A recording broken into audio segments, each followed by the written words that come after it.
Bueno, a nombre del comité editorial del Círculo Psicoanalítico Mexicano, quiero agradecer a todos por acompañarnos a la presentación del volumen 2 de la revista Círculo.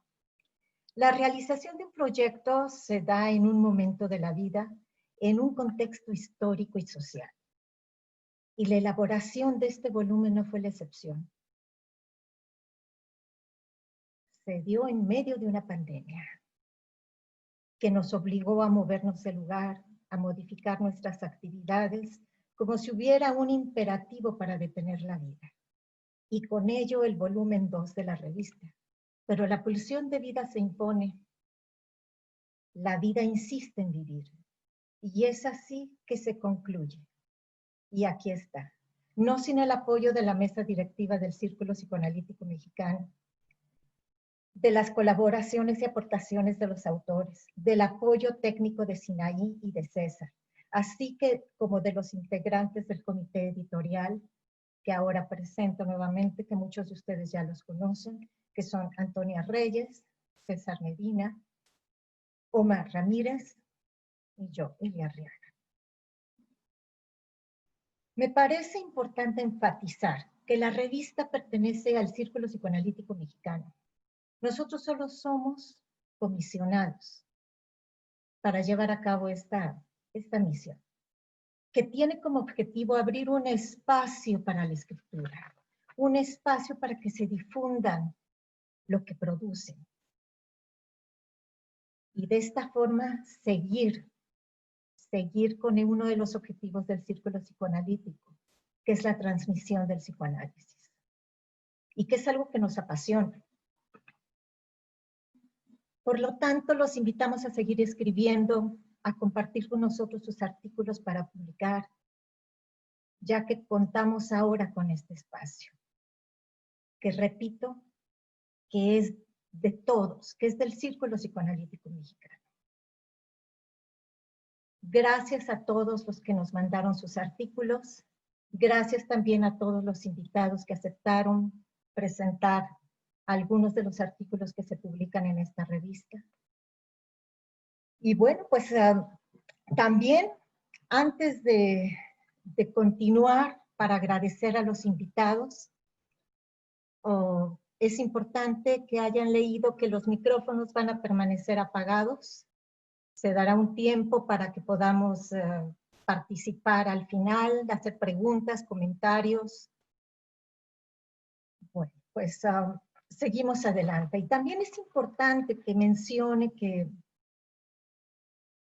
en este momento tan difícil que hemos pasado con esta pandemia, todo este equipo del editorial fue primordial, porque unos nos jalábamos a nosotros, unos queríamos retroceder, otros queríamos salir, y que la revista salía, y que no salía, y que sí, y que no, y que tal fecha, y para esto, y para... Pero salió. A pesar de todo, el deseo se impuso, ahí está la pasión con los resultados, y espero que les guste, que la lean, y bueno, y que este sea el segundo volumen de muchos que están por venir. Muchas gracias. Bueno, tenemos aquí a nuestros invitados que nos van a presentar los artículos de la revista. Vamos a empezar con el psicoanalista Jaime Santos Rendón. ¿Quién es? Es psicoanalista por parte del Círculo Psicoanalítico Mexicano de la Ciudad de México, maestro en psicología clínica por parte del Círculo Psicoanalítico, por parte del Círculo de Estudios de Psicología Profunda, es licenciado en psicología por parte de la Universidad Autónoma Metropolitana Xochimilco. En la Universidad Iberoamericana de León se ha desempeñado como director del Departamento de Ciencias Sociales y Humanidades del 2011 a 2014 y coordinador de la licenciatura en Psicología y en la maestría en Psicoterapia del 2009 al 2011 y del 2014 hasta la fecha. Es docente en la licenciatura en Psicología y en la maestría en psicoterapia. Jaime, muchas gracias. Nos va a presentar el método psicoanalítico, reflexiones sobre su singularidad, y el autor es César Edgardo Medina Castañeda. Muchas gracias, Elia. Buenas tardes. Bueno, quiero agradecer la amable invitación de César Medina para participar en la presentación del segundo número de Círculo, revista de psicoanálisis. Es sin duda motivo de festejo el poder constatar que un proyecto de difusión del Círculo Psicoanalítico Mexicano, que se había imaginado desde hace muchos años, esté cobrando realidad ya con un segundo número. Felicito de antemano a los colegas del comité editorial por este esfuerzo que han venido sosteniendo en el proyecto. Es un número, como ya lo comentaba Elia, es un número que nace en tiempos de pandemia, e ineludiblemente algo de ello lleva en su sello de origen. En primera instancia, su naturaleza digital, ahora que este tipo de formatos alcanzan una relevancia mayúscula, así como también las vías de comunicación virtuales, mediatizadas por la fibra óptica y los bytes de información, como la presentación que estamos teniendo en este momento. El psicoanálisis digitalizado en los tiempos de pandemia, impensable hasta hace muy poco tiempo. Pero también este número lleva las marcas del contexto por algunas de las aportaciones que aquí leemos. Voy a hacer un comentario muy breve de algunos de los artículos para entrar luego de lleno al texto de César. En primera instancia, por el artículo Disquisiciones en torno al COVID-19, alteridad y síntoma a cargo de Elia Arriaga, César Medina, Omar Ramírez y Antonia Reyes. Se trata de un artículo que habla acerca de los efectos del COVID-19 en los vínculos humanos y de cómo la relación con el otro se ha trastocado. Dicen las autoras, el otro necesario para el yo mismo se vuelve enemigo, se vuelve peligroso. La distancia promovida como elemento protector ante la infección es una distancia entre los cuerpos, un alejamiento del otro y una privación de la alteridad. El otro enemigo se manifiesta en las formas vistas, en los medios masivos, en la violencia o ataques al personal de salud. Los discursos amoméricos que oportunamente proponen la salvaguarda de los cuerpos parecen ignorar, aunque no deliberadamente, que la condición para la salud no se halla solo en la química, la física y la biología de los cuerpos. La salud es historia, presencia y vínculo. Una afirmación hermosa que me parece totalmente certera, ¿no? Texto muy sugerente que permite pensar los efectos de esta pandemia en el sujeto contemporáneo. En esta misma serie, considero que se encuentra el lúcido análisis que realiza María Alejandra de la Garza en la película Melancolía del director danés Lars von Trier. Si bien es una película del 2010, actualmente, 2 lustros después, su trama se resignifica a la luz de la enfermedad y la muerte que ha provocado masivamente el COVID-19 a nivel planetario. Melancolía es un drama psicológico sobre el fin del mundo y la depresión. Melancolía, dice María Alejandra, es sin duda una profunda mirada a una de las enfermedades mentales más incomprendidas de nuestro tiempo, la depresión. El planeta Melancolía, que había estado oculto tras el sol, poderosa metáfora, está en camino hacia la Tierra. Poderosa metáfora, sin duda, podría decir con María Alejandra, ya que hace resonar la tesis freudiana acerca del fracaso del duelo melancólico. La sombra del objeto ha caído sobre el yo, decía Freud en Duelo y Melancolía. En la melancolía psicótica se produce una catástrofe en el sujeto, tal como ocurre en la melancolía de von Trier. Quizás no resulte excesivo decir que una tercera aportación de este número puede quedar enlazada a estas temáticas que marcan el contexto actual. Se trata del trabajo de un caso clínico que comparte Alma Sánchez Márquez y que intitula Entre la mujer y la histeria, el deseo femenino, análisis de un caso clínico. Se trata de un adolescente que pasa por un aborto inducido iatrogénicamente por un médico y que desata en ella una depresión profunda y luego una psicosis paranoica. El análisis del caso le permite a la autora, junto con Kristeva, generar algunas reflexiones en torno a la feminidad, el feminismo y el goce femenino. Ya en otro orden temático, en este número encontramos otros textos igualmente muy interesantes, como el de Alejandra Nájera de León, acerca del niño y su acceso a la lengua escrita, donde la autora cuestiona la prisa de algunos padres de familia y o educadores, educadoras, porque los niños o niñas aprendan a leer y a escribir en tercer año de preescolar. En su texto, Alejandra comparte una pregunta que se plantea en el medio educativo con mucha frecuencia. ¿Se debe enseñar a los niños, niñas en edad preescolar a leer y a escribir?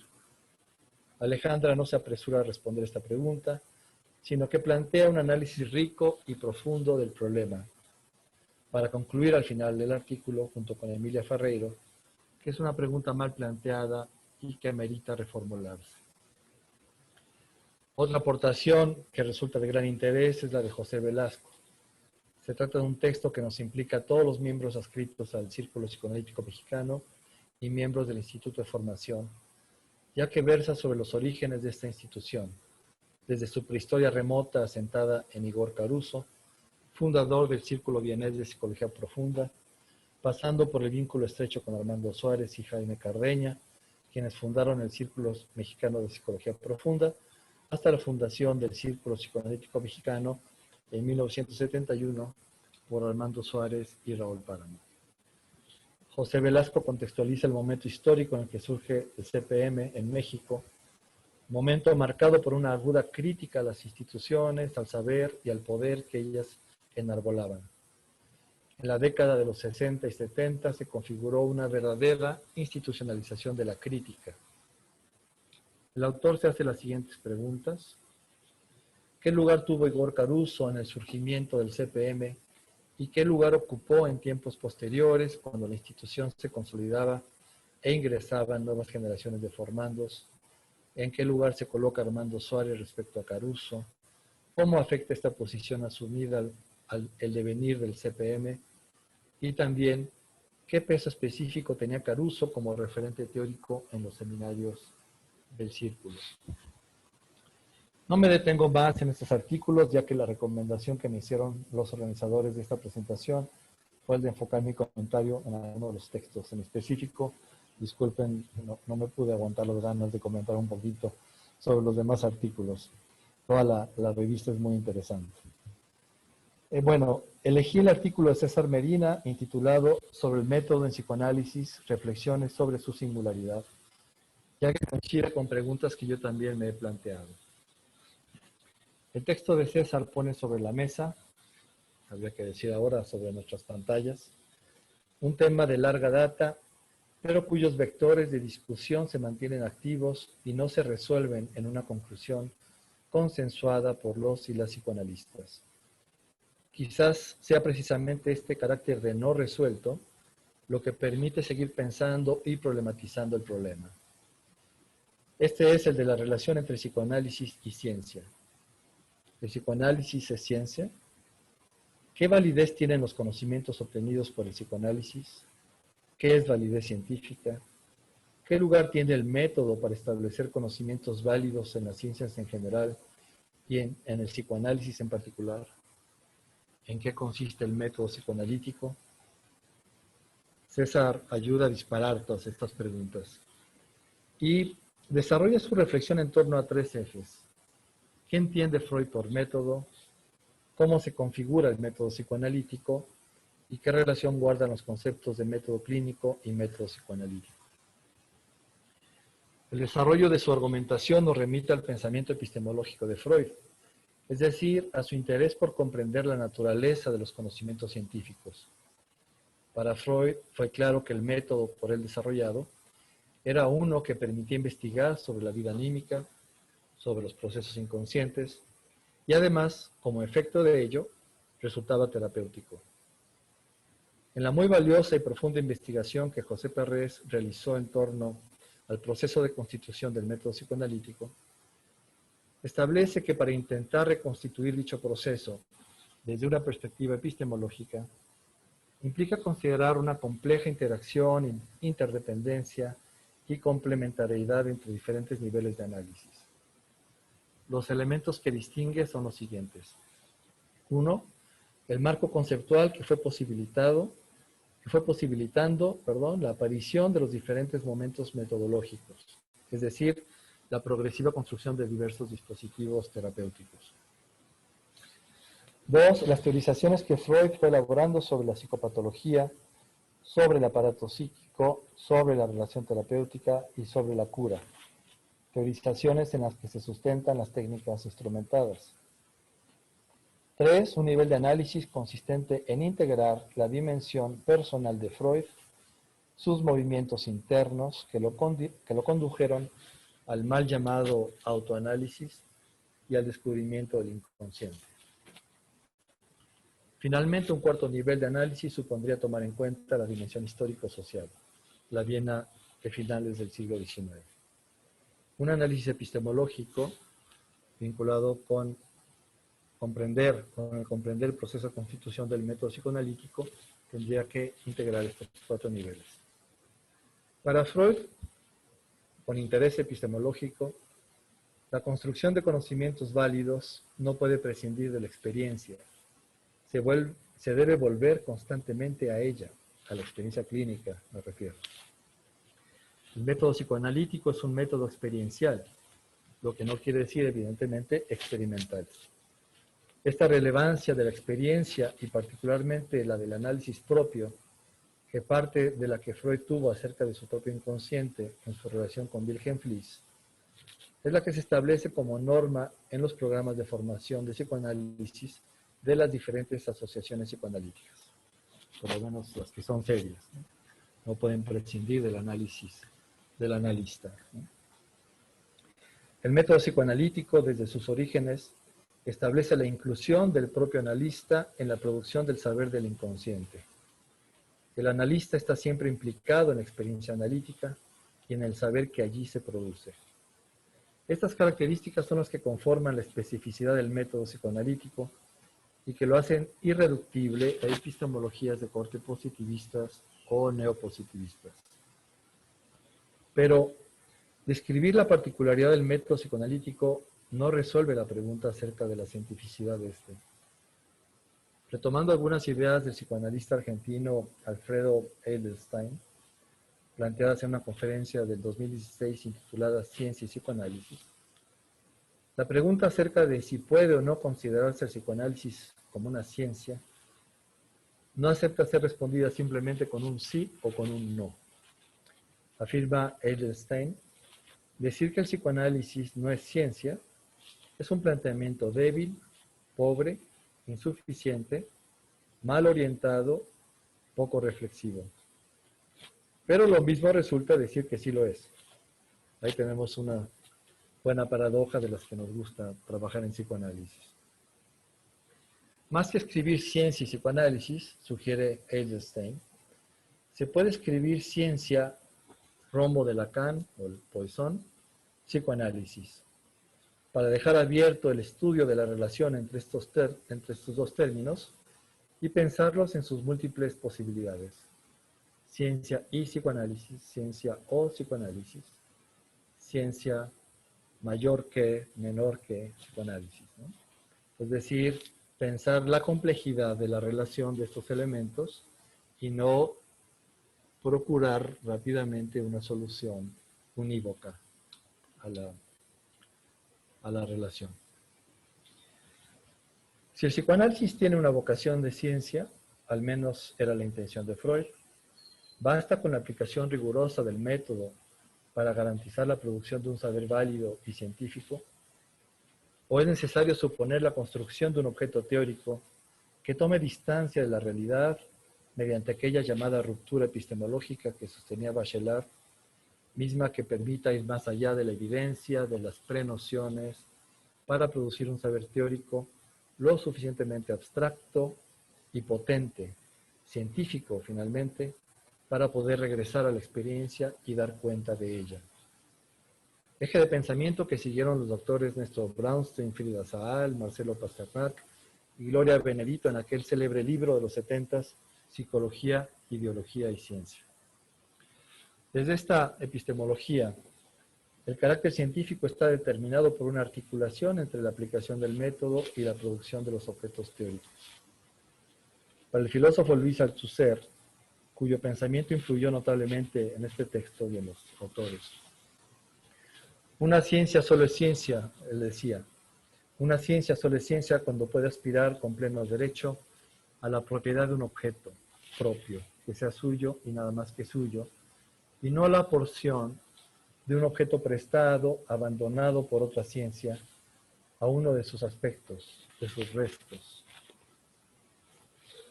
Es decir, que la ciencia no se establece por meros descubrimientos de objetos empíricos que preexisten en la naturaleza esperando a ser descubiertos a través de una impecable y rigurosa implementación del método científico.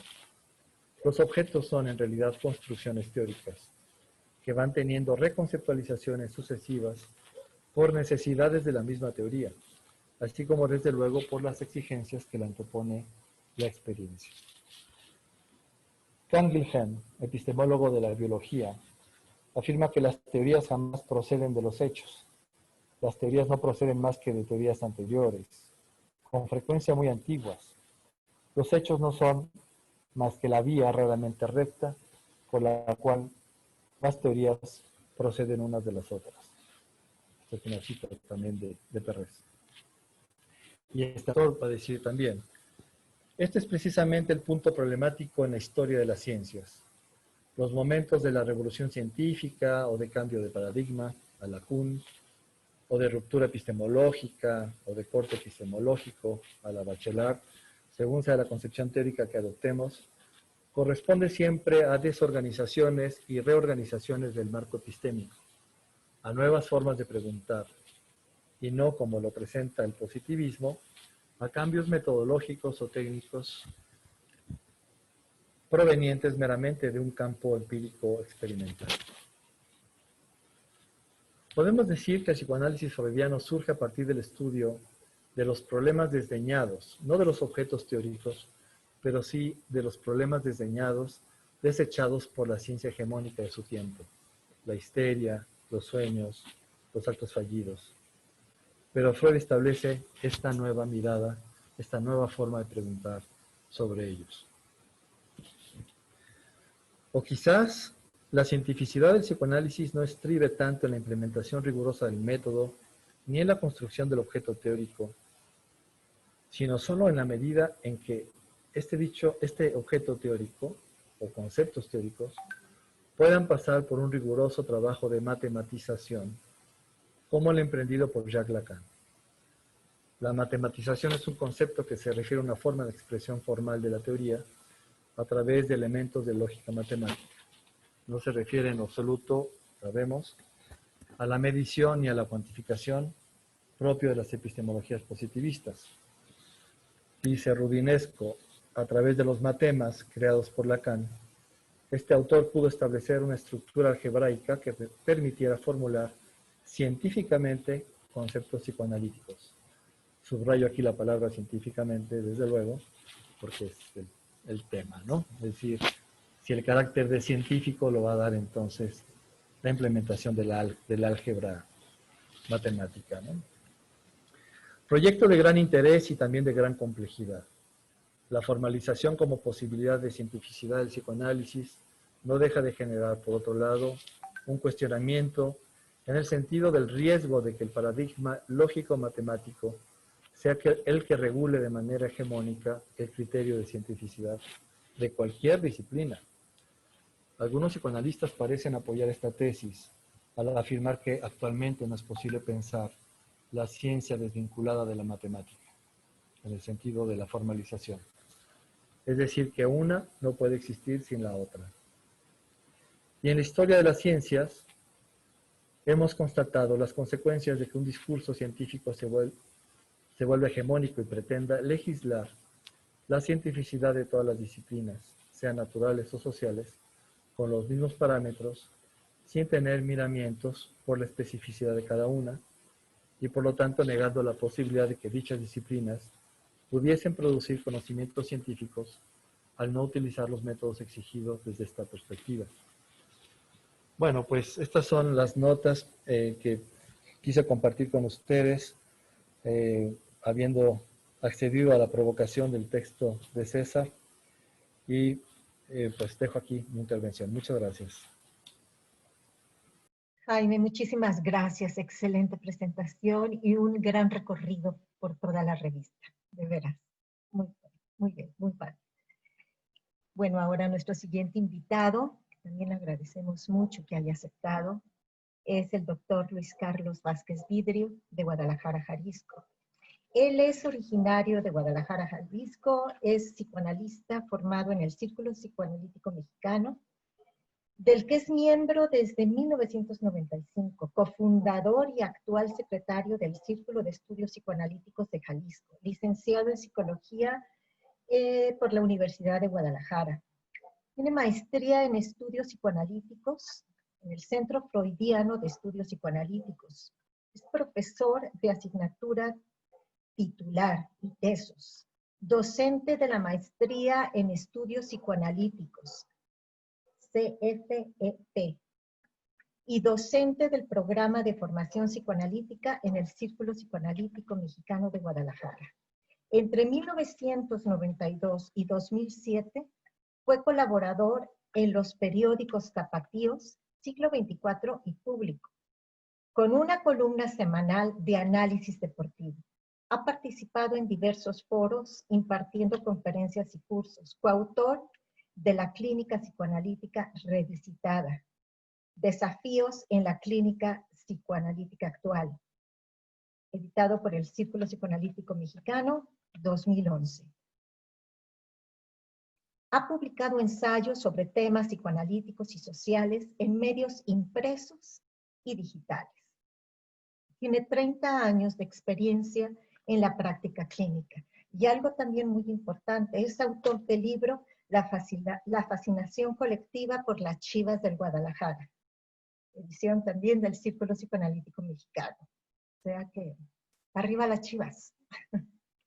Muy bien. Él nos va a presentar el artículo que se llama Disquisiciones en torno al COVID-19, alteridad y síntoma. Sus autores son Antonia Reyes, Elia Gloria Arriaga, Omar Ramírez y César Medina. Muchas gracias, Luis Carlos. Buenas tardes a todos. Es un gusto compartir con ustedes este espacio que se ha abierto específicamente en esta ocasión para presentar el número 2 de la revista Círculo, revista de psicoanálisis, que es el fruto de un esfuerzo muy importante de los 4 colegas que conforman el comité editorial de la revista. Bueno, esta es ya Jaime prácticamente nos presentó toda la revista. No me queda mucho que decir, nada más enfatizar que, bueno, obviamente es una revista digital y para alguien a la vieja usanza que le gusta, pues, en físico, el libro, el olor del papel, bueno, es un gusto encontrar una revista digital que invite a leer, ¿no? Tiene un diseño muy dinámico, una vista muy agradable cuando uno abre la pantalla y, como decía, invita a la lectura por su formato, por su tipo de letra y unas ilustraciones muy adecuadas al tema de cada uno de los artículos.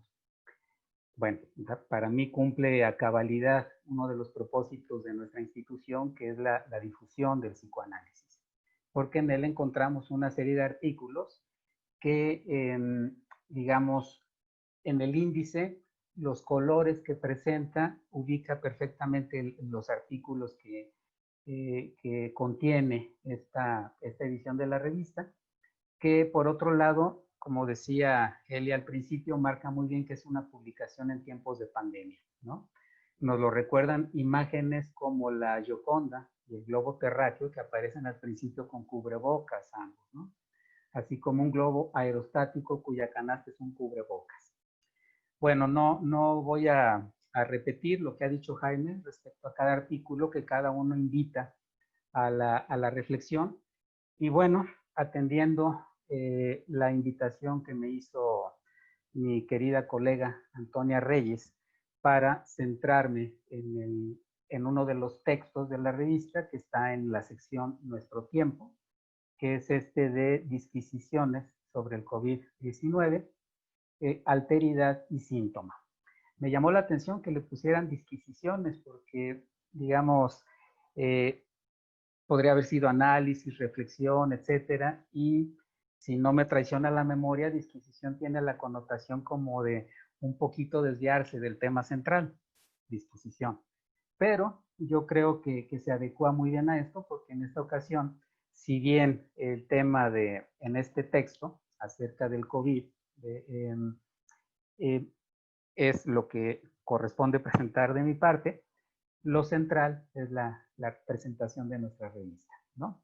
Bueno, paso ahora sí a comentar algunas cosas sobre lo que me hizo pensar el texto de Elia, Antonia, Omar y por aquí se me escapó el otro nombre, César, acerca de el COVID, alteridad y síntoma.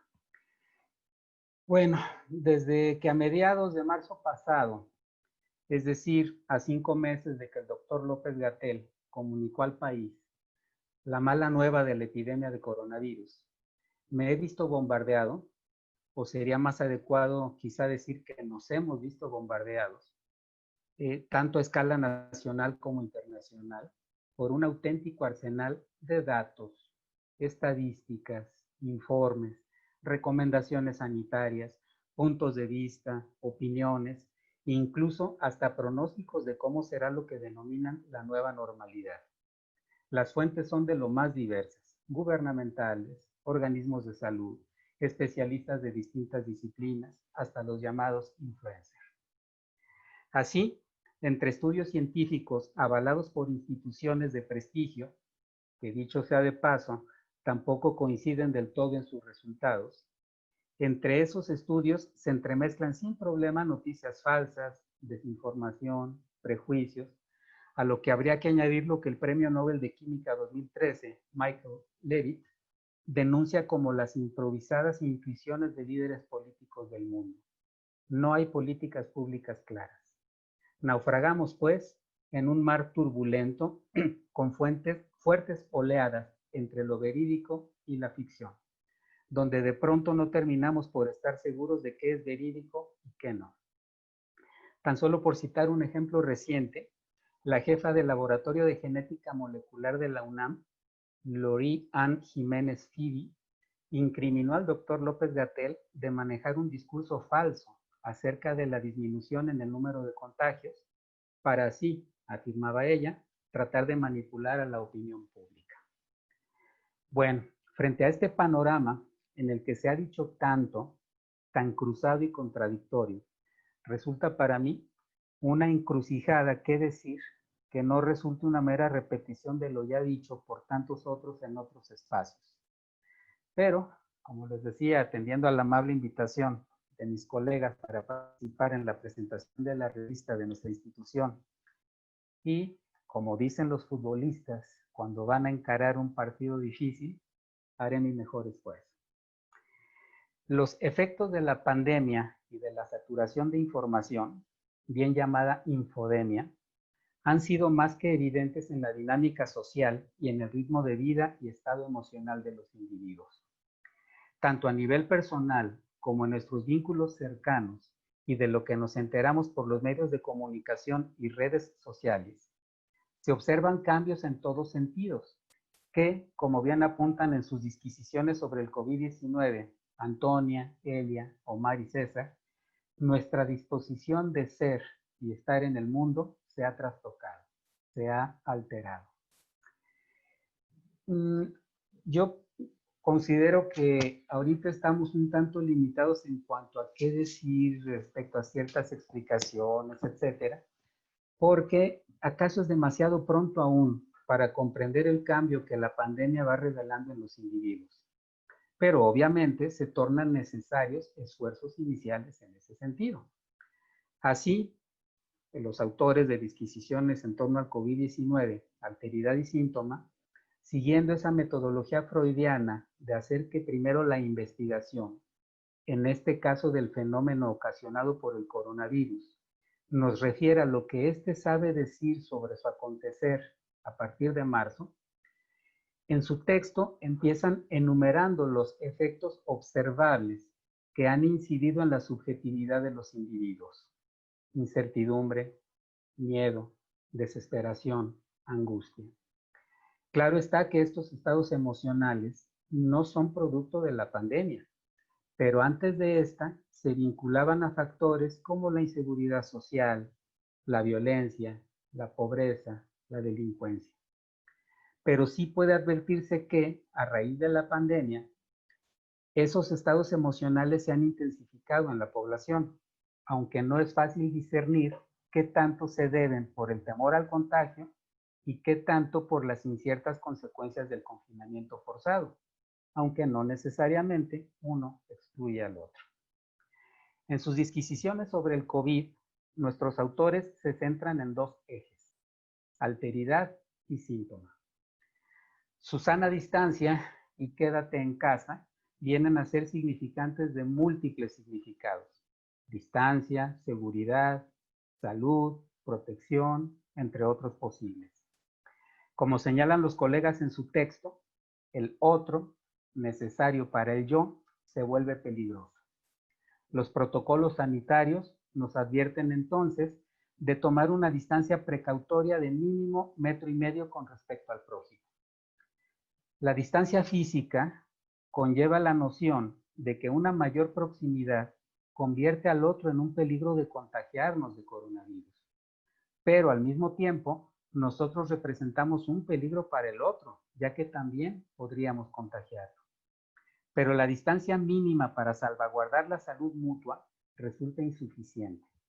De aquí el bombardeo a la población con los llamados a una urgente toma de conciencia, de autocuidado y de cuidar a los demás, que se sintetiza en la constante recomendación de convertirnos de tiempo completo en una especie de ping-pong, ese guapo muñeco de cartón, lavándonos frecuentemente las manos con agua y con jabón, de usar correctamente el cubrebocas y no saludar de mano, ni abrazo, ni beso. Prohibido tocar al otro y tocarse. Que ni se nos ocurra tocarnos, ya no digamos allá, sino la cara. Lo que redunda en el casi imperativo de mejor quédate en casa. Como si así le propinásemos un portazo en la nariz al peligroso COVID que habita el mundo exterior. El quédate en casa, a menos que alguien viva en solitario, implica mayor cercanía con quienes habitamos en casa. En la vertiente trágica del confinamiento, varias personas están confinadas, ya sea porque perdieron su empleo o tuvieron que cerrar sus negocios o están a medio sueldo.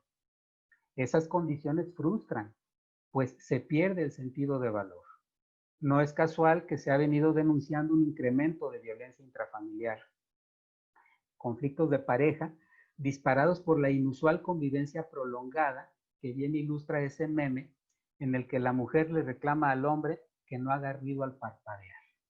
Ya, la tiene harta, ¿no? El hombre tan cercano.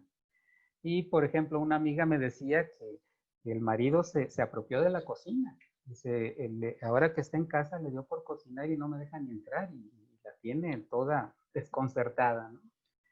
Bueno, pero ¿acaso los niños, con la agravante de la educación a distancia, han sido uno de los daños colaterales más fuertes? Pues sufren un triple confinamiento. El inherente a quedarse en casa, el no salir para ir a la escuela, y si es que llegan a salir, tienen que permanecer en el auto, pues no deben entrar a los distintos establecimientos. Bueno, claro que eso suponiendo que haya auto, ¿no? Porque no se me escapa que este tema de cómo se vive la emergencia sanitaria es diferente en nuestros distintos México y en cada país. Pues el COVID no únicamente ha desnudado la fragilidad de la salud y de la vida, sino que también ha exacerbado las diferencias sociales. Por ejemplo, hay personas que para las que ni siquiera está a su alcance el poder adquirir un cubrebocas en forma, ¿no? De golpe, el coronavirus ha provocado más atención en nuestro cuerpo, acechado en su salud por un virus que por un lado se afirma que es potencialmente mortífero, pero que por otro lado no han faltado versiones en contrario, desde la ignorancia y los prejuicios, minimizando los efectos que el virus pudiese ocasionar, a veces simplemente apoyados en las ocurrencias de un youtuber. Lo intangible del virus, llamado por algunos como el enemigo invisible, mezclado con el alud de discursos llenos de contradicciones, de falta de transparencia, han convertido en buena medida a la pandemia en un asunto de creencia. Yo no creo en eso. Suele escucharse negando los efectos del coronavirus o hasta su existencia, ¿no? Y minimizando el riesgo sanitario y las medidas de protección. Un adalid de no creer, Jair Bolsonaro, el presidente brasileño, uno creyente, terminó dando positivo, ¿sí? Aunque para su suerte, bueno, salvó el pellejo a pesar de pertenecer a la franja de población vulnerable por su edad, ¿no? Bueno, creyentes o no, en la existencia y los efectos del coronavirus, se percibe una gran desconfianza social. Pues incluso el todo es mental, también se materializa en asociar con el coronavirus ciertos síntomas que antes no lo estaban, pero ahora sí disparan la angustia de estar contagiados. Parafraseando la respuesta de Jean Laplanche a las críticas que se hacen de pansexualismo al psicoanálisis, a lo que respondió aclarando que el psicoanálisis no afirma que todo es sexual, sino que descubrió que en todo puede haber algo sexual, podríamos decir que hoy no todo es coronavirus, pero en todo puede estar el coronavirus. En cualquier superficie, en la piel del otro o en la propia, en un estornudo, en la tos, bueno, ahora nos dicen que hasta en el aire. Hay pues cierta sensación de que todo se paraliza. Si bien esta paralización, al igual que los protocolos sanitarios, parece manejarse a conveniencia.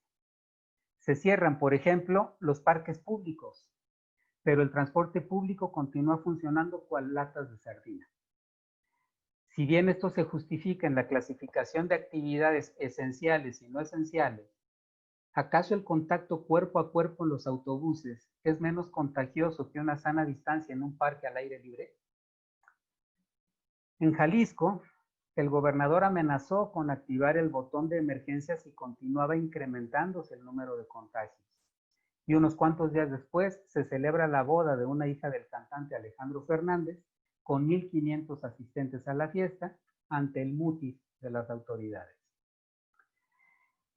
Al abordar el malestar generalizado por los efectos traumáticos que la pandemia ha provocado en la vida social, en la economía, en la limitación del libre tránsito por nuestras calles, se subraya sobre todo lo que tiene que ver con la angustia, el sufrimiento, la incertidumbre. Y si bien algunos se han visto más afectados que otros, tengo la impresión de que se ha descuidado la otra cara de la moneda. Es decir, es obvio que el confinamiento cada quien lo encara con los recursos psíquicos de que dispone. Y como dice André Green, acerca de las situaciones que pueden disparar en un individuo su potencial psicótico, la cuarentena puede despertar nuestros potenciales, digamos, patológicos, ¿no? ¿Acaso alguien con cierto talante paranoico llegará a sentir que el coronavirus acecha por doquier y lleno de angustia se encerrará a piedra y lodo en casa? En cambio, probablemente otra persona, un tanto agorafóbica, el confinamiento no le ha venido nada mal y el home office le resulta grato. El confinamiento por la pandemia también ha permitido descubrir cosas que no habíamos tenido oportunidad de apreciar. Entre el cúmulo de webinarios, videoconferencias que he visto, escuché algo que los psicoanalistas sabemos bien, que cualquier limitación que la realidad nos impone evidencia cuáles son nuestros recursos para enfrentar esas limitaciones y los malestares de la vida. Por ejemplo, ¿por qué uno no puede disfrutar la quietud de la cuarentena? En otras situaciones, mientras unos no saben qué hacer con el tiempo que hoy no consumen en traslados, otros han encontrado que en esos espacios descubrieron el placer de conversar, de cocinar, etc. En el confinamiento también se abre un espacio de exploración y descubrimiento. Una conocida, por ejemplo, me decía que no se había dado cuenta de lo buena compañía que es para sí misma. Otro me comunicaba su hasta entonces desconocido gusto por pintar. Y una más de la convicción de que no soportaba más su matrimonio, lo que le había escamoteado el ritmo de trabajo y de vida pre-pandemia. En contraparte, pues, al sufrimiento, la angustia, la zozobra, las pérdidas a consecuencia de la pandemia, no habrá que soslayar que, como toda crisis, representa también la posibilidad de cambios incluso favorables en algún sentido, de valorar lo que se tiene y qué se puede hacer con eso. Él hablaba al principio de la pulsión de vida, ¿no? Frente al sombrío panorama económico, que según especialistas tardará alrededor de 4 años en recuperarse, y también habrá que ver lo emocional, ¿no? Cuánto tardará en recuperarse. Valdrá la pena retener las palabras del citado Premio Nobel de Química 2013, Michael Levitt, para quien el verdadero virus fue el virus del pánico. En su opinión, si los gobiernos no se hubiesen precipitado en declarar la cuarentena, se habría evitado el daño social extremo que implicó sacrificar el estilo de vida de las personas para controlar la enfermedad. Con el uso obligatorio del cubrebocas y el distanciamiento social habría sido suficiente para controlar el virus, agregó Levitt, ¿no? Bueno, pues el daño está hecho. Lamentablemente, mucha gente quizá no se recuperará de este golpe ocasionado por el confinamiento, bueno, obviamente el COVID, el confinamiento subsecuente, pero quizá, como dice Levitt, cumpliendo con las medidas sanitarias básicas y sobre todo sin pánico, habrá más posibilidades de no claudicar ante el incierto futuro, viendo otros horizontes, ¿no? Simplemente pensaba, este espacio que tenemos ahorita, si el confinamiento no nos hubiera empujado a hacerlo así, como se dice ahora, online, muy probablemente la presentación de este número de la revista se hubiera hecho en la sede del CPM en México, con el aforo limitado del espacio que la institución tiene en la colonia Condesa. Bueno, es lo que me hizo pensar este artículo tan interesante que han escrito nuestros colegas sobre el COVID, alteridad y síntomas. Gracias.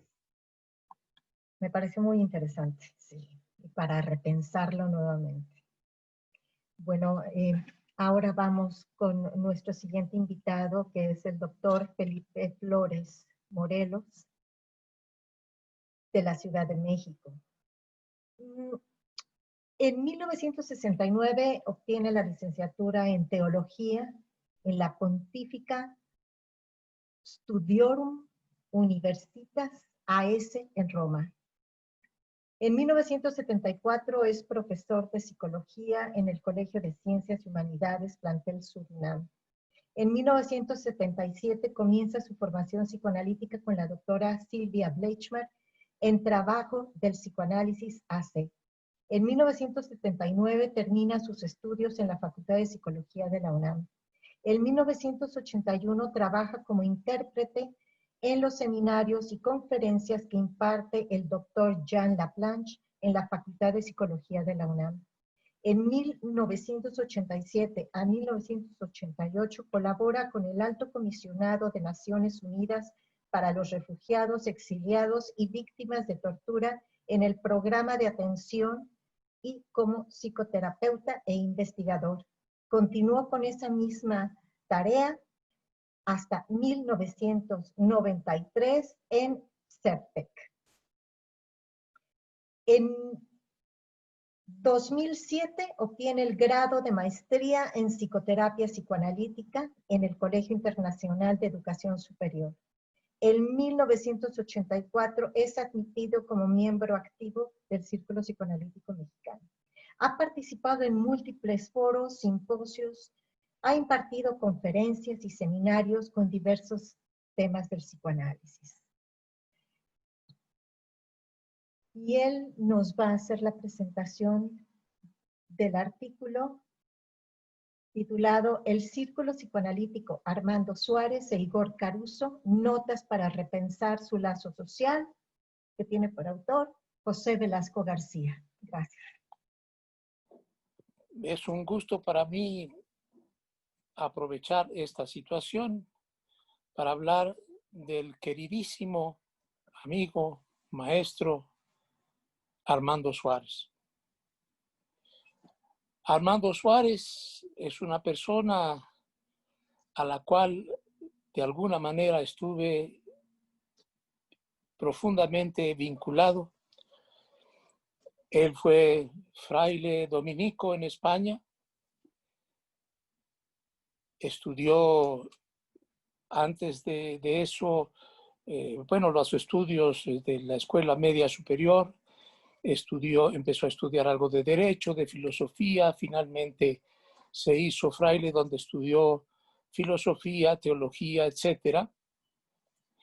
Pero al mismo tiempo era una persona con un extraordinario dominio de las lenguas. Español, inglés, francés, alemán, evidentemente griego, latín, y era un lector y estudioso muy intenso y muy apasionado. En algún momento él se cuestiona su permanencia en la institución religiosa y decide no tomar una decisión precipitada, sino someterse a psicoanálisis él mismo, para ahí despejar sus dudas y tomar la decisión más adecuada para él. Viaja en ese momento a Austria, buscando quizá analizarse con algún miembro o discípulo de la institución fundada por Igor Caruso, pero finalmente el contacto con Igor Caruso le mueve el tapete, le instala una relación transferencial importante y entonces empieza su psicoanálisis con Igor Caruso. En un momento dado de su proceso psicoanalítico, que con Igor Caruso tendrá 3 años de duración, porque después decide ir a hacer la formación como psicoanalista. Y entonces tendrá otro psicoanalista después de Igor Caruso. Hace su formación en el Círculo Psicoanalítico de la ciudad de Viena, fundado por Igor Caruso. Ahí hace toda su formación. En algún momento deja Viena para regresar a España y hacer los trámites para terminar su relación con la institución eclesiástica. Pero para cuando hace eso, él ha avanzado notablemente en su formación y se puede considerar que está ya muy cerca de considerarse un psicoanalista formado, plenamente capaz. Pide la dispensa a la autoridad eclesiástica. Quisiera comentar brevemente algo. Armando Suárez es fraile dominico de la Orden de Predicadores. En la iglesia, por lo menos en aquellos años, se consideraba a 2 comunidades o 2 congregaciones como las más avanzadas e importantes desde el punto de vista intelectual. Los jesuitas, más relacionados con los temas de la ciencia, y los dominicos, más relacionados con los temas de la teología, de la filosofía y de las ciencias sociales.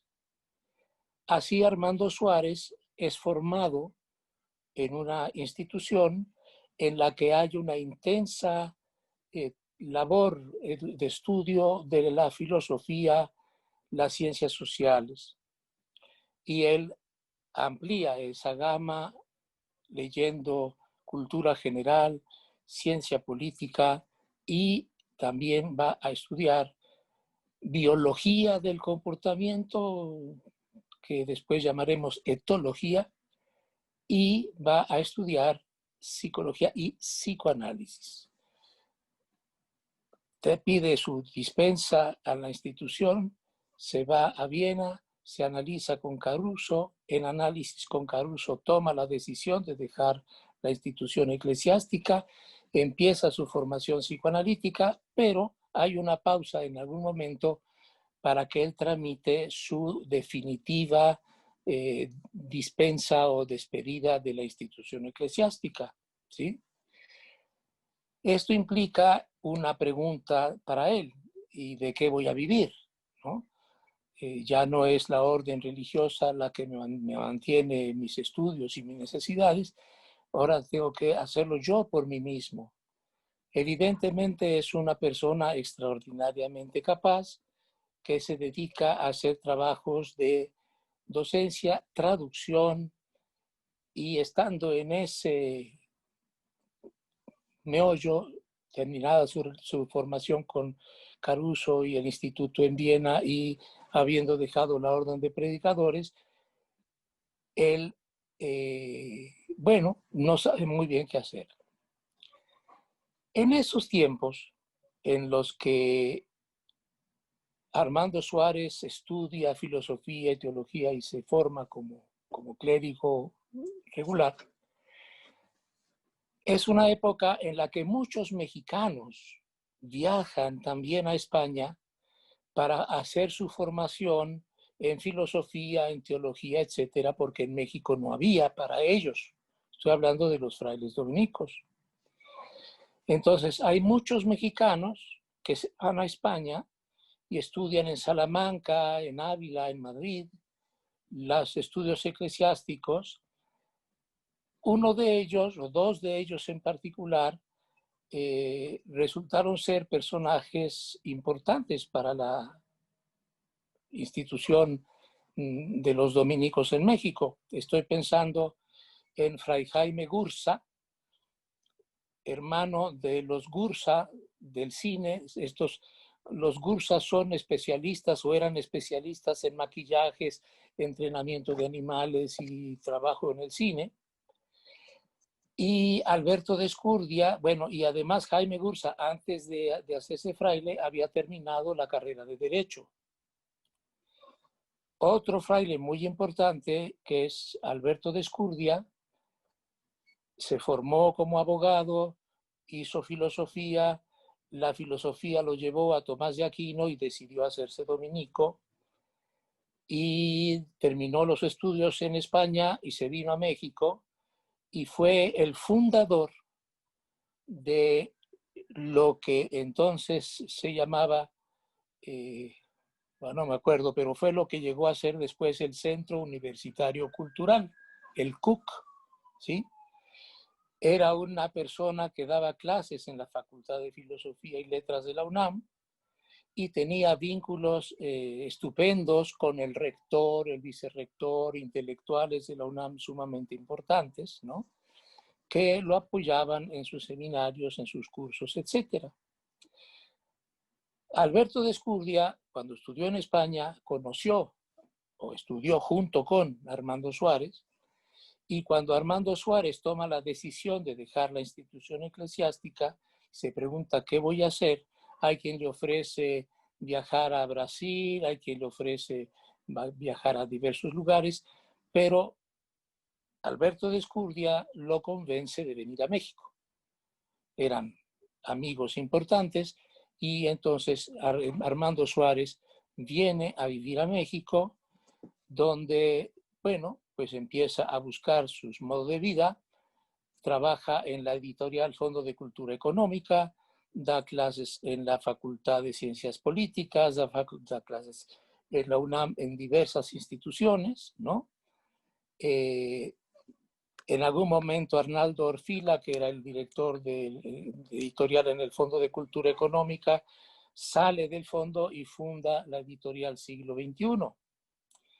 Y entonces Armando Suárez, además de dar clases en la UNAM y en otras instituciones, trabaja a cargo de las ediciones de Siglo XXI. Traducciones, correcciones de estilo, conseguir autores. Y bueno, estamos en ese periodo de tiempo cuando Armando Suárez, junto con otros dos mexicanos que habían sido alumnos de Igor Caruso en Austria, buscan fundar en México una institución psicoanalítica que transmita el psicoanálisis con el mismo enfoque, la misma actitud de los círculos carusianos en Austria, que es algo que voy a comentar después, que tiene que ver con una apertura teórica, conceptual, pero también con una apertura interdisciplinaria y también, cosa que es muy importante, con una apertura institucional, ¿sí? A diferencia de otras instituciones mundiales o locales de formación de psicoanalistas, las instituciones que Armando tiene y está pensando son más, digámoslo así, democráticas, más horizontales, menos rígidas y autoritarias, menos dogmáticas y más abiertas en general a las necesidades de las personas que se forman y a las diversas disciplinas que se acercan a contestar preguntas sobre el ser humano, sobre la persona humana, sobre el psiquismo humano, ¿sí? Así forman una primera institución que se llamó el Círculo Mexicano de Psicología Profunda o algo así, que no duró mucho tiempo y después se convierte en el Círculo Psicoanalítico Mexicano. El Círculo Psicoanalítico Mexicano fue fundado también con este compañero de Guadalajara, de Jalisco, Raúl Páramo, que después deja la Ciudad de México y funda y se va a Guadalajara a promover su propia institución, que no es exactamente el Círculo Psicoanalítico Mexicano de Guadalajara, sino que no sé qué le pasó a la fundación de Páramo, ¿no? Ahora bien, la mentalidad o el pensamiento de Armando Suárez no es un pensamiento monotemático, monoteórico o dogmático.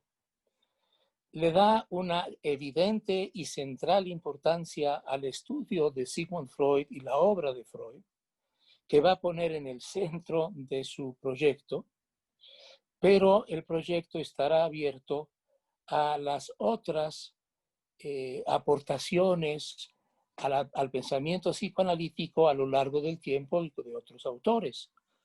Por ejemplo, Armando Suárez es el primer editor de los escritos de Lacan en una lengua diferente a la francesa. Los escritos de Lacan fueron publicados en México gracias a la iniciativa de Armando Suárez. Nótese bien, se forma freudianamente en Viena, pero la formación en Viena es una formación muy abierta, muy de cruces interdisciplinarios. Llevan, por ejemplo, en aquel momento la materia de etología o biología del comportamiento, y mucho de la orientación del Instituto Austríaco tenía que ver con la formación de Caruso, que había sido primero psicólogo y pedagogo en Bélgica, o sea, se formó en la Universidad de Lovaina, y después se fue abriendo al psicoanálisis, pero sin dejar problemáticas epistemológicas, sociales, filosóficas, etcétera, porque, bueno, finalmente esta apertura a estas disciplinas le permitió superar una experiencia francamente traumática y difícil que tuvo que sufrir durante la Segunda Guerra Mundial. No voy a hablar ahorita de eso, pero bueno, es un instituto que tiene esta apertura, ¿no?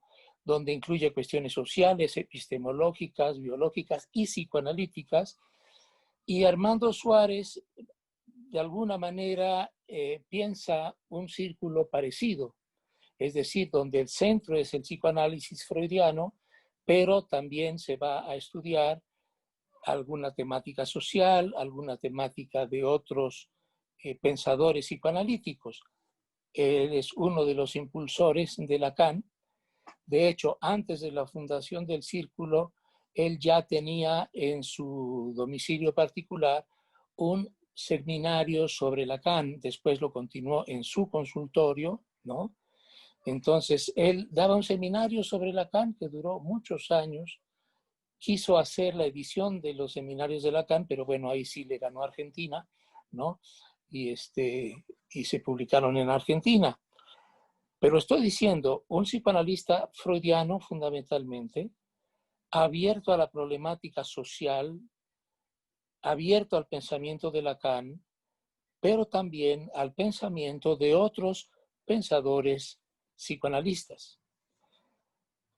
Así forma y arma la estructura del Círculo Psicoanalítico Mexicano, que va a tener una primera etapa propedéutica, por decirlo así, un semestre como para que las gentes decidan si realmente quieren ser psicoanalistas y se decida si realmente es el camino que van a seguir, si son las personas adecuadas para formarse en esta institución, y luego harán una formación como psicoanalistas que implicará los tres ejes fundamentales: la teoría, el psicoanálisis personal y la práctica supervisada a partir de cierto momento, ¿sí? Quiero insistir en esta apertura de Armando Suárez, que lo hace pensar en una institución que hasta la fecha conserva los rasgos más importantes que tenía para Armando Suárez. Un estudio a fondo y profundo de Freud, pero no dogmático, sino abierto a las aportaciones de otros discípulos y psicoanalistas posteriores. Una inquietud o conciencia social, digámoslo así, ¿no?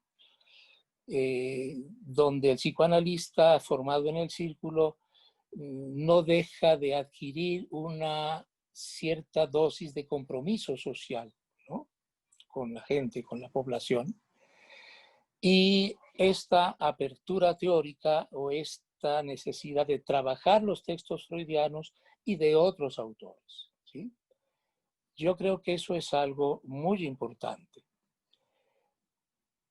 Por otra parte, Armando Suárez organizará muchos eventos y acontecimientos multiescolares, digámoslo así, invitando a diversos psicoanalistas, a diversas personas de diversas naciones y de diversas corrientes de pensamiento. Estoy pensando en algunos kleinianos, estoy pensando en los psicoanalistas argentinos que emigraron a México, y entonces organiza eventos en donde hay esta digámoslo así, intercomunicación entre psicoanalistas de diversos países, de diversas formaciones teóricas centrales, o sea, kleinianos y freudianos y lacanianos, pero todos ellos en general movidos por un compromiso social. Estoy pensando en Mary Langer, por ejemplo, y en otras personas más, varias de las cuales emigraron, huyeron de la dictadura y de los conflictos políticos en la Argentina para venir a México, ¿sí? Armando Suárez mantiene esta postura, acompaña a la institución en su crecimiento y su desarrollo, sin dejar de trabajar en la publicación de múltiples textos psicoanalíticos y de otro carácter humanístico, filosófico, etcétera, en la editorial Siglo XXI. Y así va a seguir pues hasta su muerte, ¿no?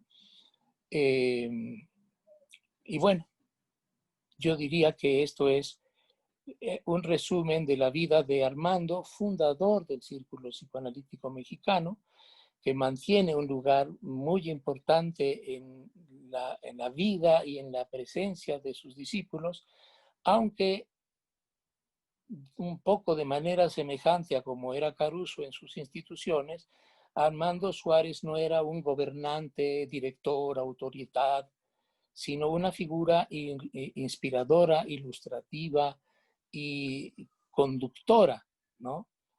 De hecho, no fue el presidente del círculo toda la vida, ¿no? Sino que era una institución, como es el círculo, bastante más democrática y bastante más colegial de lo que otras instituciones de esa época y de esta época también todavía son.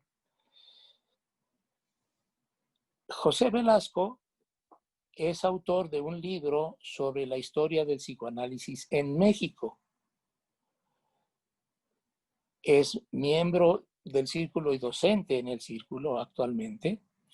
Y entonces decide escribir un artículo más amplio y específico en la revista que estamos presentando en este momento sobre Armando Suárez, ¿sí? Está dejando en este momento por fuera el tema de Igor Caruso y los círculos austríacos, porque abarcarían un largo discurso en este momento, pero digamos, esta es la imagen de Armando Suárez: cercano, abierto, democrático, afectuoso, generosísimo y sumamente culto y sumamente inteligente. He terminado. José Velasco hace un texto dedicado a Armando Suárez que vale la pena leer. Realmente fue una ilustración histórica de la institución bastante interesante. Muchas gracias nuevamente. Bueno, pues ahora pasamos a un recorrido de la revista.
Bueno, pues ahí está la revista, está el link para que puedan entrar, para que la puedan revisar con detenimiento, leerla y disfrutarla.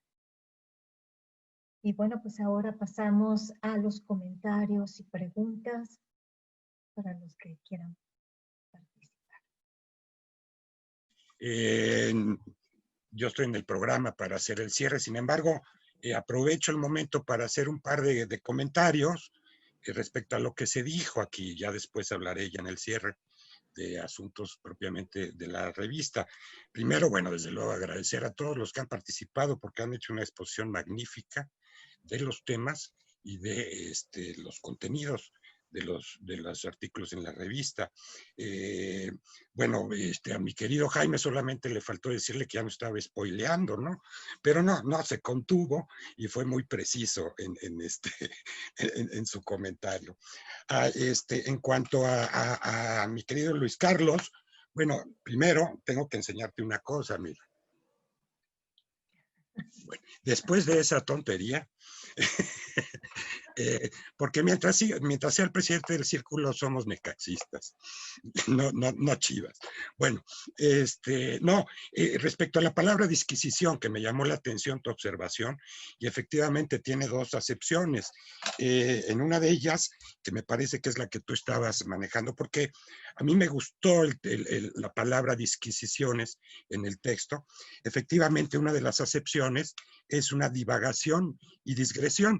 Entendiendo por digresión, lo busqué en las páginas de la Real Academia, o sea que no sé si sea real o academia, pero bueno, acción y efecto de romper el hilo del discurso y trabajar con los elementos en una relación no aparente con el asunto principal, que es lo que tú estabas por un lado comentando, ¿no? Pero por el otro, la otra acepción es un examen riguroso que se hace de algo considerando cada una de sus partes. Entonces, digamos, está en ese juego, ¿no? A mí me gusta mucho la cuestión de significado de las palabras. Y bueno, por último, pues lo que decía Felipe, quisiera complementar un par de cositas nada más. Bueno, aclarar que el primer círculo que se establece en México es el Círculo de Psicología Profunda, como tú bien dices, y precisamente se rompe ese es el que trabajaba con el Círculo de Psicología Profunda de Igor Caruso, y en la primera escisión se acaba con eso. Duró un año efectivamente, y entonces Armando funda como cabeza Círculo Psicoanalítico Mexicano, que es el que ahora estamos nosotros trabajando, y aunque sea para otras pláticas, no tenemos nada que ver con los círculos de psicología profunda de Viena. Solamente la parte afectiva y, como tú dices, formativa de Armando, que nos pegó a todos. A mí me dio clase. Yo fui de la generación tercera y me tocó clases precisamente de teología y de Lacan. Quiero agregar nada más que en todos esos eventos que tú hacías y que comentaste muy bien, puntualizar el de Encuentro, ese programa que hacían con el bachiller Gálvez y Fuentes en Televisa, para el cual estaba invitado Lacan personalmente por Armando, y Lacan no sé por qué, no quiso aceptar. Pero se hicieron unos programas en Televisa, una cosa rarísima, donde estaban presentes, entre otros, Mari Langer, el propio Igor Caruso, Basaglia, Sass, y un par de mexicanos. Bueno, estaba este hombre Calderón, que fue el último director de La Castañeda. Y a raíz de eso, cuando en la Argentina amenazan a Mari Langer para la AAA, Armando le ofrece, porque ahí la conoció, le ofrece venir a México y trabajar para el Círculo Psicoanalítico. Y fue el elemento que decidió para que Mari Langer viajara a México, se exiliara aquí, comenzara con asesorías en el círculo, porque nunca fue como parte especial, sino que hizo asesorías y algunos seminarios externos. Y bueno, pues gracias a eso también yo me pude casar, ¿no? Si no, sin Armando Suárez no hubiera conocido a mi esposa. Bueno, por otro lado, comentarles también que en esos eventos tuve la oportunidad de trabajar con él, y Mary Langer y en ese momento Enrique Ginsberg, y fuimos los primeros que llevamos a Cuba el psicoanálisis. Hicimos los encuentros de psicología marxista y psicoanálisis, y en el Comité Internacional estábamos estos que mencioné. Armando fue al primer evento, al primer congreso, y al segundo, me parece que también, el tercero lamentablemente falleció. Pero dentro de otros atributos es haber llevado la palabra del inconsciente, como concepto por lo menos, a Cuba en esos tiempos. Y bueno, un poco ya para terminar, esto lo quería platicar en el cierre, pero ya el cierre lo haré más formal.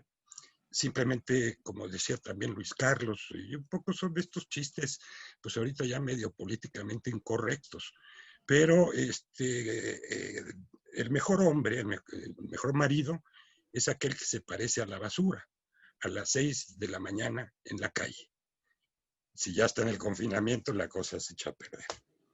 Bueno, muchas gracias. Quiero hacer a nombre de todo el comité editorial de la revista una invitación para publicar en el tercer número. Como ven, hay mucho que se puede escribir, hay mucho que decir, y ahí está el espacio. Ahí está, como dice Antonia, una ventana donde puede salir todas las producciones de cada uno. Y no solamente es para los formandos o los egresados, sino también para los miembros activos del círculo psicoanalítico. Ahorita que los escucho, realmente es fascinante. Y sería muy enriquecedor que pudiéramos contar con un artículo de ustedes. Con cada uno de ustedes estoy segura que lo harán en algún momento. Y bueno, repito, la revista es de todo el círculo psicoanalítico. Es propia. Y ojalá se puedan apropiar de ella, porque les pertenece a todos. Me llamó la atención este artículo donde van a comentar el caso de una persona, de una paciente. Entonces, ¿cuál es la postura del círculo sobre la infidencia? Me llamó la atención, o sea, no sé, no he leído obviamente la revista, pero pues es un punto, ¿no? que me llama la atención. O sea, comentar el caso de alguien, de un paciente, pues no sé si eso ustedes, bueno, lo vean correcto, pues, pero me llamó la atención y quería nada más, pues, saber su postura. Bueno, el psicoanálisis es una práctica clínica. La teoría, la formación, la supervisión, tienen que ver con la clínica y los casos clínicos. No se puede aprender si no se trabajan los casos clínicos. La psicopatología, los conflictos, las dificultades en la vida. Pero tampoco se puede hacer psicoanálisis si no se conserva absolutamente la discreción y la secrecía sobre los materiales clínicos. ¿Cómo se hace? Bueno, se presenta un material clínico, pero conservando la secrecía, no se va a decir el nombre de la paciente y se van a evitar aquellos datos que a cualquiera le podrían permitir identificar de quién se está tratando, ¿sí? Entonces, el silencio, la secrecía, la reserva, la intimidad, son algo que todo psicoanalista va a defender absolutamente porque tiene un compromiso ético y clínico con su paciente. Sin embargo, eso no impide hablar de casos antiguos, presentes, propios o de alguno que leímos por ahí y hablar de la teoría y la clínica. Parece ser que César también quería participar. Gracias. Creo que ya me escucho. Sí, quería compartir también una respuesta. Como parte del comité de la revista hay un criterio de selección de los trabajos que ciertamente escriben los que formamos parte del círculo psicoanalítico como miembros, como formandos, como egresados también, y la selección implica asumir lo que decía Felipe, un criterio de confidencialidad y de la ética del psicoanálisis. Este es un trabajo singular porque el resto son teóricos, este es un trabajo más clínico en el sentido de que va a reflexionar sobre una experiencia de una psicoanalista con un paciente. Pero al igual que en muchos trabajos que podemos entender o conocer, se respeta y se cuida la confidencialidad de la persona que es tratada. La intención del artículo es ser un ejemplo de caso, mostrar un caso para ejemplificar y expandir el conocimiento sobre este aspecto que aborda la autora, que es el deseo femenino. Entonces, te invitaría a leerlo. Es un trabajo que escribe una ahora nueva analista que acaba de concluir su formación en León. Y bueno, está su punto de vista sobre todos estos temas en torno a la sexualidad femenina, y la manera en que aborda ella el caso a mí me resultó muy interesante. Y para no perder el espacio, me gustaría también hacer una invitación. En el video veíamos la página web del Círculo Psicoanalítico Mexicano. También en el chat, si pueden ustedes acceder al chat de aquí de Zoom, está la dirección para acceder a esta página. Y ahí se puede ya visualizar el primer número de la revista que se lanzó en octubre del año pasado, en el 10º Simposium del Círculo Psicoanalítico Mexicano, y está también ya este segundo número. El modo de visualización ha mejorado, ahora se puede ver todo el documento o se pueden leer los artículos por separado, se pueden leer también individualmente, y también al finalizar estos dos trabajos, estos dos PDFs, están las pautas de publicación. Quisiera invitar a los colegas de CPM, a formandos, también ya egresados, a que escriban. La revista va creciendo, llevamos 2 números, no van a ser los únicos, pero sería muy valioso que pudieran enriquecerlo también con sus contribuciones. Gracias. Gracias, César, por haber hecho esa observación tan importante. Yo tengo una pregunta. No sé, no veo a Felipe. ¿Ahí sigue? Sí, ahí está. Sí, para Felipe. Tu narración me pareció que humanizaba mucho la figura de Armando Suárez. O sea, que nos estabas compartiendo un aspecto muy humano y muy vivido por ti de esa parte de la historia del círculo, ¿no? Entonces te quería preguntar, esta parte tan cercana en la transmisión del psicoanálisis me llamó mucho la atención, y quería preguntarte, ¿qué tan importante crees que sea en la transmisión del psicoanálisis el vínculo entre psicoanalistas, ¿no? No solamente la teoría y no solamente la formación, sino el vínculo social entre los psicoanalistas. Desde ese punto de vista, ¿cómo lo ves? Bueno, en realidad la formación de un analista es un proceso que incluye simultáneamente a varias personas. Está en primera instancia su analista personal, individual, que trabaja con él aunque está en una completa secrecía respecto de su material. Este que se está analizando y que está estudiando, pues también tiene sus docentes, sus maestros, etcétera, ¿sí? Y en algún momento este personaje que está en formación comenzará a tener pacientes, a atender pacientes, sin dejar su análisis y sin dejar los seminarios, etcétera, en los que está estudiando, pero incluirá en el grupo que trabaja para él, con él, a una persona que supervisa su trabajo, ¿sí? Entonces, llegar a ser analista es algo que no se logra solo, se hace con otros. Y como podrás haber visto en este programa de hoy, pues estamos juntos. Luis Carlos, Jaime, Araceli, Elia, en fin, estamos en un equipo en el que pensamos, discutimos. Es bastante deseable y más o menos frecuente que se presenten casos clínicos públicamente por razones de transmisión del conocimiento sin dejar de respetar el secreto sobre el paciente, ¿sí? Se presenta un caso clínico sin decir el nombre, dirección y teléfono, ¿no?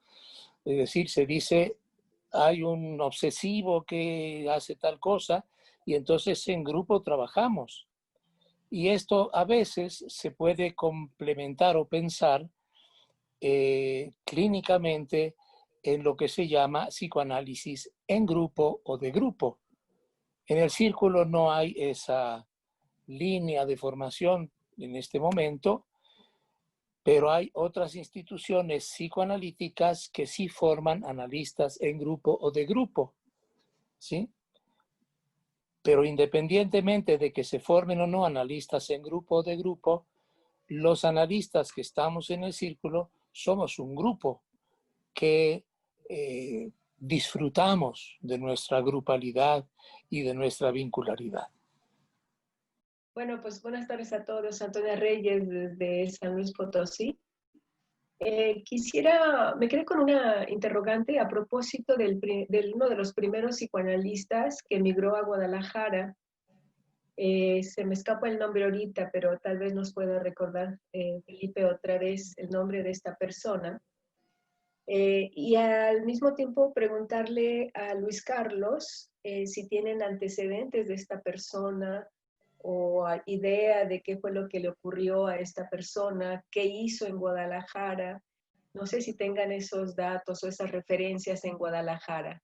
Entonces, me gustaría saber, ¿no? Con Luis Carlos o con Ulises, que me parece que también está presente por ahí, si tienen antecedentes de qué ocurrió con este primer psicoanalista que se fue a Guadalajara, ¿no? Esa es mi inquietud. Saludos. Mira, de hecho, Raúl Páramo, el nombre que se te escapó, ¿sí? De psicoanalista que se viene acá a Guadalajara. De hecho, él es de Guadalajara, Raúl Páramo. Y bueno, nosotros lo conocimos, ahorita mencionabas a Ulises. Ulises y yo tenemos una trayectoria académica y posteriormente dentro del psicoanálisis como muy parejera, ¿no? Nosotros conocimos a Raúl Páramo cuando apenas éramos estudiantes de psicología, pero ya algo nos había prendido el interés por el psicoanálisis. Un compañero que después ya no continuó en este camino, yo no sé cómo se enteró de Raúl Páramo, pero lo contactó. Entonces, un grupo de estudiantes de psicología fuimos a su consultorio y le planteamos nuestro interés por pues, conocer más acerca del psicoanálisis. En ese tiempo, Raúl Páramo había creado una asociación civil que se llamaba Grupo de Estudios Sigmund Freud. Y muy freudianamente se reunían los miércoles por la noche, ¿sí? Y tenían ciertos seminarios, etcétera, ¿no? Entonces nos dijo, bueno, está bien, lo voy a comentar con mis colegas.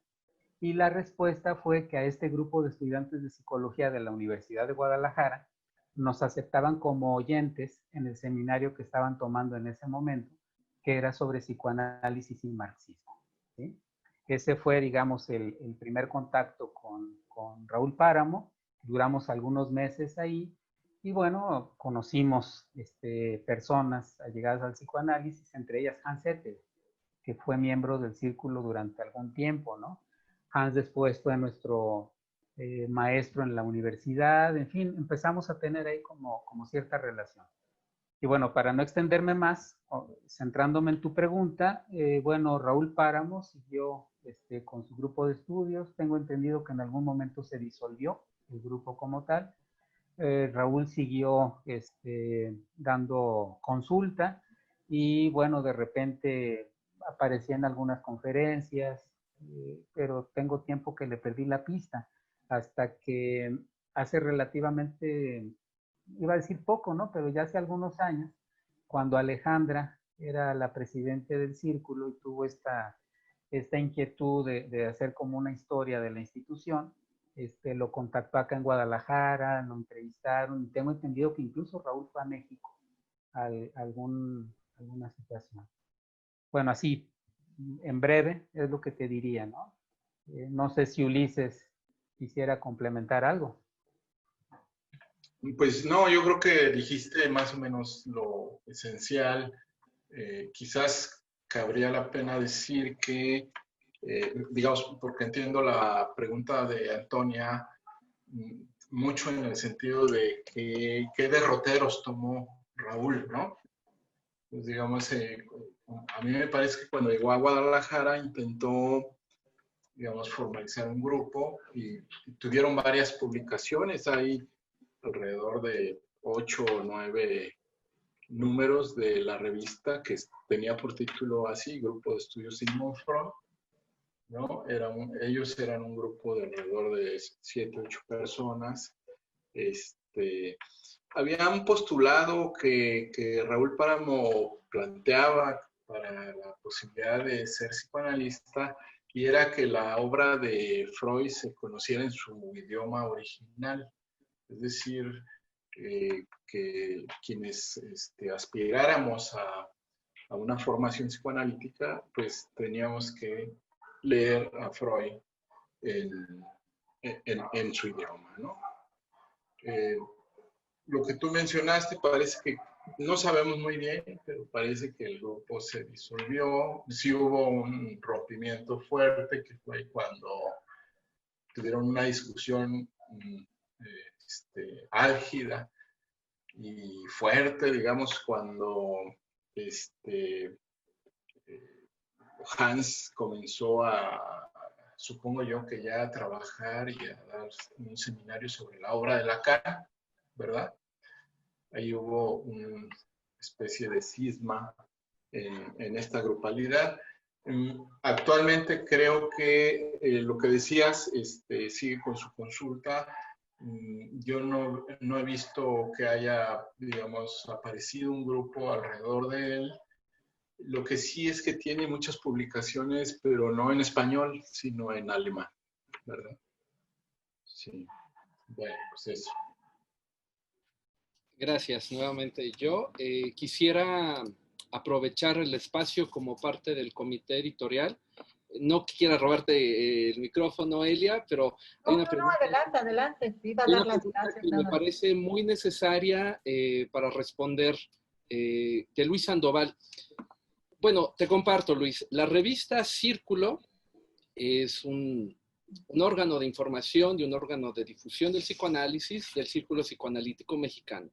Vamos en un segundo número, por lo tanto, hemos decidido mantenerla por ahora como parte del Círculo Psicoanalítico Mexicano. ¿Sí? Es uno de los órganos que tiene el Círculo para difundir sus actividades y también difundir el psicoanálisis. Por lo tanto, en este primer época, porque eso es lo que tienen las revistas, están epocadas, estará para ser nutrida, para que escriban los formandos, los miembros y los egresados del Círculo Psicoanalítico Mexicano. Esto no quiere decir que neguemos las cualidades y las posibilidades que en un futuro puedas escribir también en esta revista. Estará abierta, quizás en un futuro, para el resto de las personas interesadas también en psicoanálisis, pero en este momento sí la hemos circunscrito a la comunidad del CPM. No sé, quizás eres miembro del CPM, quizás no lo eres aún, pero si te interesa escribir, pues te invito también a que pases a hacer la formación al CPM y aprovechas y escribes en la revista. Y Jaime tiene la mano levantada por ahí también. Sí, muchas gracias. Bueno, Luis Sandoval, además de ser un gran amigo, es casi del Círculo Psicoanalítico, ha tenido un vínculo con el Círculo desde hace muchísimos años. Sería buenísimo que pudiera colaborar, pero bueno, no me meto ya en las políticas editoriales de la revista. Seguramente tendría aportaciones interesantísimas. Volviendo al tema de los orígenes del Círculo, estaba pensando ahora que hablaban de Raúl Páramo. Tengo una reconstrucción histórica del Círculo en el sentido de que sus orígenes fueron de una influencia freudomarxista considerable. El mismo Caruso tenía esta influencia, supongo que influencia de Wilhelm Reich, de Marcuse, de toda esta línea de pensadores, y que en México la separación de Páramo y de Armando Suárez implicó que el círculo quedara más con una lectura hacia Lacan, digamos, como un acercamiento hacia el psicoanálisis francés, y Páramo se mantuvo en esta lectura marxista. Me hace mucho sentido lo que comenta Luis Carlos ahora, de que se generó una bronca ahí con analistas que tenían quizás o proponían acercarse a Lacan, y no sé si esto generó demasiado escozor en Páramo, ¿no? Entonces, no sé qué tanto se comparta esta lectura acerca de las diferentes posturas teóricas epistemológicas de Páramo y de Suárez. Bien, pues parece ser que este tema da para mucho. Hay mucha historia, muchas anécdotas. Bueno, como han dicho, ahora tenemos que reunirnos, yo creo que en otra ocasión, para seguir hablando de todo lo que ha sido, ¿no? El nacimiento, la gestación de lo que es el círculo psicoanalítico ahora. Muy interesante. Yo tengo una pregunta para Jaime, Elia. Perdón. Bueno, Jaime, cuando hablaste de la matematización del psicoanálisis, yo estudié matemáticas y bueno, soy de los afortunados que en el círculo ha podido estudiar sin problema de no ser médico ni psicólogo, ¿no? Pero viniendo a la Facultad de Ciencias, el tema de la ciencia de la UNAM, ¿no?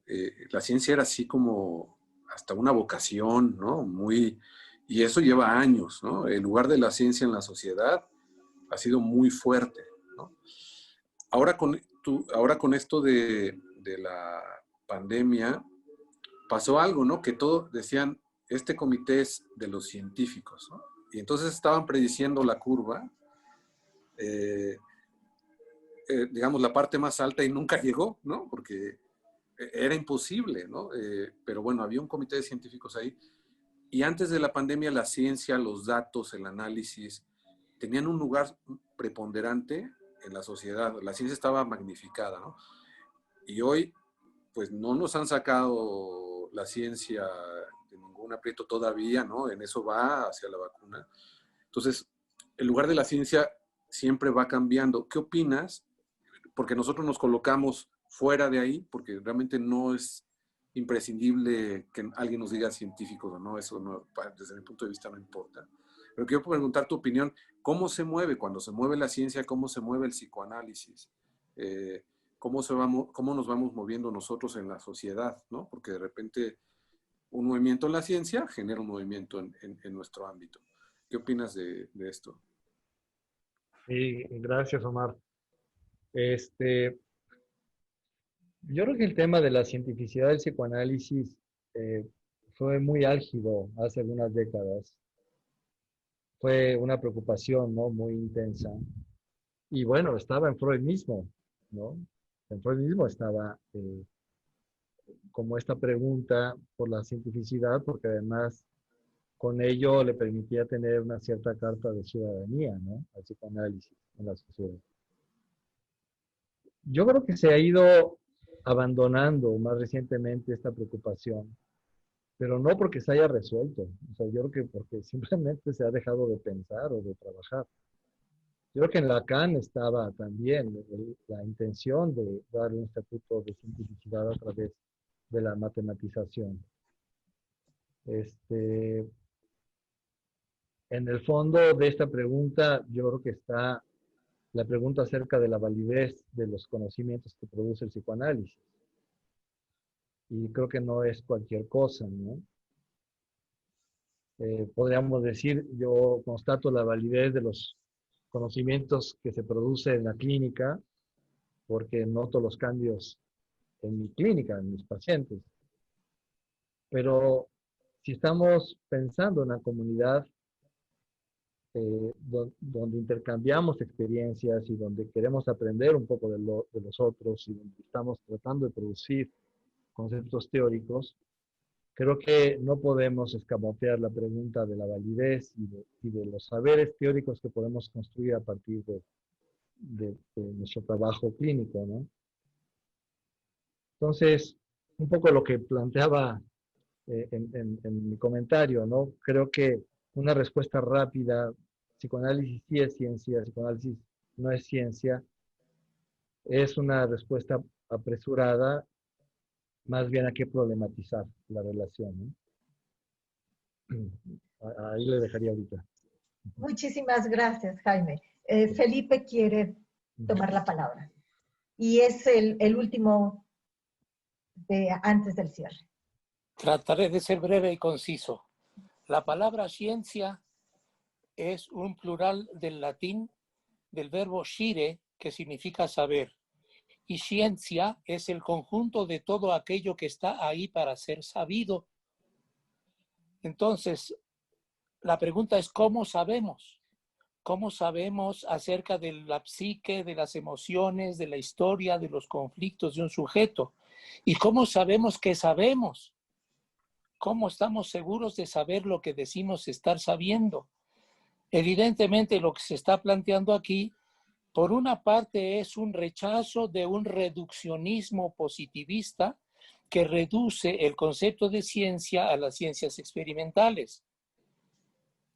Para nosotros, una ciencia es una actividad que busca conocer y busca estar segura de lo que cree que conoce, de donde las demostraciones, expresiones, afirmaciones van a variar según aquello que se está tratando de conocer.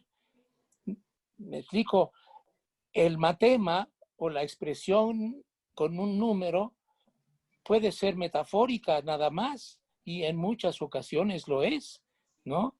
EMC cuadrada, bueno, pues es la definición matemática de la energía, pero no siempre está midiéndola, ¿no? O sea, a lo que me refiero es, yo puedo expresar mediante un símbolo geométrico o matemático algo, como en algunos momentos Lacan resume algunas de sus tesis en una expresión, en un matema, pero el psicoanálisis no es una ciencia matemática, aunque de repente a un analista le interesen las estadísticas, ¿no? Pero aquí lo que está en juego y lo que está en el centro del problema es cuál es el concepto de ciencia que manejamos. ¿Cómo sé que sé? Gracias, Felipe. Pues pasamos al cierre. José Luis, por favor. Bueno, ahora sí, ya en el cierre formal, no sin antes mencionar y agradecer muchísimo, no solamente la participación de todos ustedes ahora en este evento, sino esencialmente al equipo y a la comisión editorial de la revista por su trabajo tan fuerte, tan constante, no de 2 años, sino ya llevamos muchos años con este trabajo, apenas el número 1 y el 2, es la muestra de un trabajo de muchos años. Agradecerles también la grata forma que permitió una coordinación, una buena coordinación con la mesa directiva del Círculo.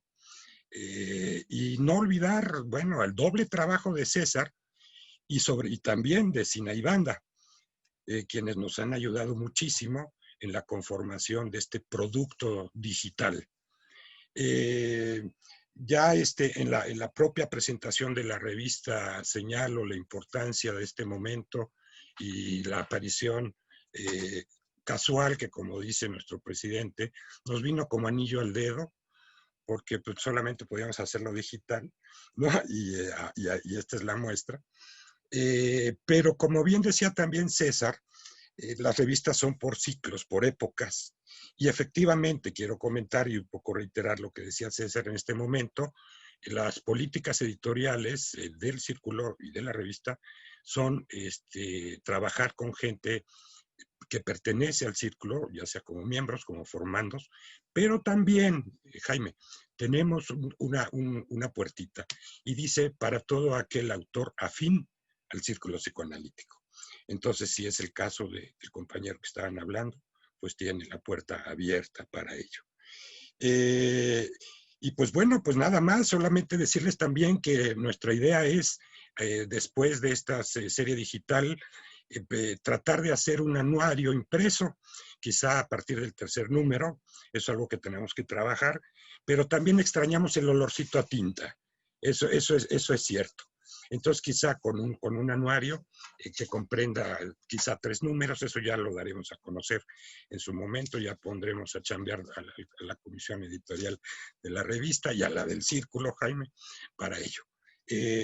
Muchísimas gracias y sobre todo, léanla, participen y difúndanla. Muchas gracias a todos.